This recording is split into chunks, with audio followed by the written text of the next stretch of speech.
এবং নারায়ণগঞ্জ থেকে নারায়ণগঞ্জের মানুষকে শান্তিপ্রিয়ভাবে বসবাস করার জন্য আপ্রাণ চেষ্টা করে গিয়েছিল।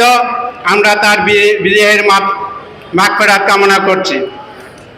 আমি এই স্মরণ সভা আসলে বক্তৃতার কিছু নাই, তো দুই একটা কথা বলতে, সেটা হলো সাবেক ছাত্র নেতা জাকির খান, তার অনুসারীরা আমরা 17 বছর ধরে আন্দোলনে মিছিল মিটিংয়ে জাকির ভাইয়ের নাম এবং ব্যানার ব্যবহার করে আমরা ফ্যাসিস্ট হাসিনার বিরুদ্ধে আন্দোলন করেছি।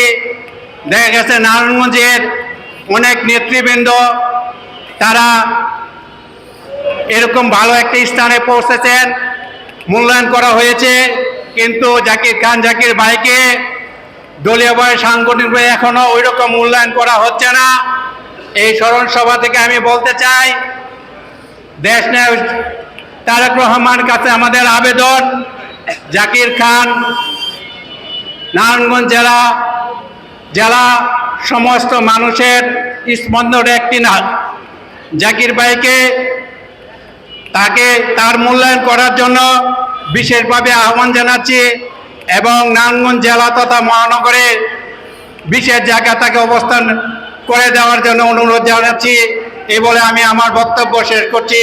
খুদা হাফেজ। বাংলাদেশ জিন্দাবাদ। বাংলাদেশ জাতীয়তাবাদী গার্মেন্টস শ্রমিক দল জিন্দাবাদ।